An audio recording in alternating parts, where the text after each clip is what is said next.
Okay, I've sanded the ring. I also sanded the outside just so that I make sure that this slides nice into that tube, and that ring as well just slides nice and easily. Okay, we're going to take this ring and we're going to take the Kevlar and we're going to thread this in and out of these holes. And what this is going to allow us to do is to make like a handle that we can pull this ring off later,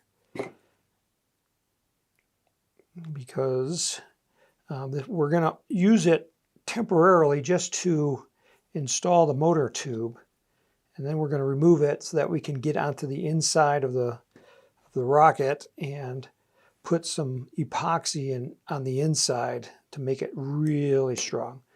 Okay, so I've gone in and out, and then I'm going to take the loose ends and I'm just going to tie a knot here like that. All right, and then this, the end with the knot, have that facing the end of the tube like that. And so with this on here, once it's in the tube, we can just grab these pieces of Kevlar and we can pull it off. And that's what we want to do. So I'm going to put it temporarily back on, and I think it needs to be about 1 inch from the end of the tube, but that's okay for right now. Next, we're going to take our fins. Oh, before we do that, I'm missing a step here. We have 2 bundles of shock cord. We have a short one and a long one. And we want to take the short one. The short one should be 10 feet long. And that's about right. So that's 6 feet there and another 4 feet there. So that's about 10 feet. And we're going to take this and we're going to tie it onto the forged eyebolt right here. And everybody always asks me what knot I use, and I am not a Boy Scout, so I don't know knots like a Boy Scout would. So I just use a slip knot, and I cinch it down. Do I got it right? I'm going to pull it really tight here.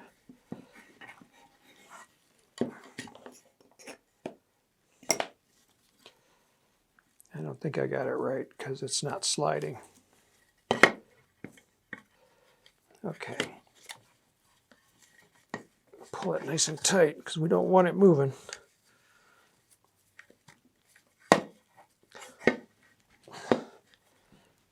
Okay, so that's not moving. Now, what I always do is I take whatever's left over and I'll tape it to the shock cord here.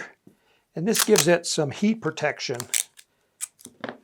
Because you're going to get an ejection charge that's coming up along this, and that will give this a little bit more protection.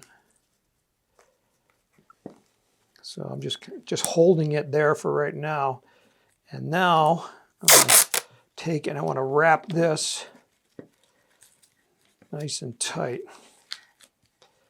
And that's going to hold that down. Let me tear this off here.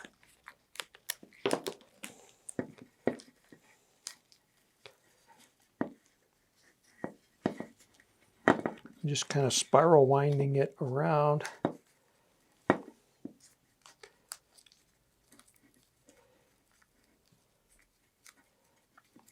You can always use a shock cord protector as well.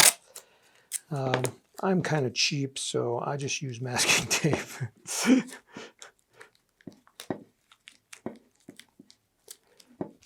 Shock cord protector will be a little bit more flexible than tape. But this is going to be inside the tube, so no one's going to see it. And most of the heat, the hottest part is like right where it comes out of the tube as well. So I'm going to put some tape over this knot as well to protect that as well.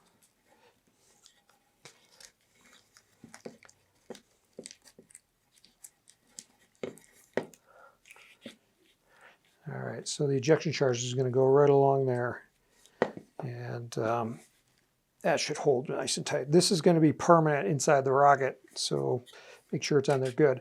Our next thing that we could do if we wanted is to put a fillet of epoxy onto this bulkhead here on the front and the back. I'm going to do that in the steps. This is usually bonded in first inside the tube, but I'm going to do everything like real quick so that I only have to mix up one batch of epoxy. Actually, I'm going to do a couple of batches, but I want to make that first batch big enough where I can do that fillet there on both the front and the back, and then also my fin fillets on the outside of the tube. So we're going to take this tube, and I want to test my fin slots. Make sure that the fins go into them, and these are nice. Okay. And then we're going to take this tube, and I'm going to take the shock cord, and I'm just going to ball it up,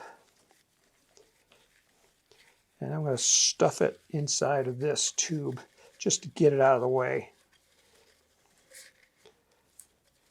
And then later on, I can just push it through. And so, see, now that it's out of the way, I don't have to worry about getting epoxy on it. When you're putting the epoxy on the outside here, make sure you don't get any on the inside of the tube. If you do, wipe it off pretty quick, because when you slide your rocket motor in there, and if it hits any bumps of epoxy in there, it's not going to go in all the way. And then you're going to have to sand it out. Basically, just going to get a big, long dowel like a broomstick, wrap it with sandpaper, and then slide it in and out to get that epoxy off. Otherwise, your rocket motor won't go sliding in. So now this one is free to slide, so don't glue that one. That's in the steps. We're going to take this, and we're test fitting everything right now. Make sure everything goes in. See, now I got my shock cord hanging on the outside there. There we go. That's why I didn't want to slide in. Just like that. And then the fins are going to go in here. And I can just hear it hitting the bottom of the tube on the inside, so that's good. All right, so I'm going to mix up some epoxy, and then I'm going to put some fillets on this side and that side. Then that's going to slide this in. No glue on the inside right now. And then we're going to put the fins in, and we're going to tack glue those in place and then put epoxy on the outside of the fins.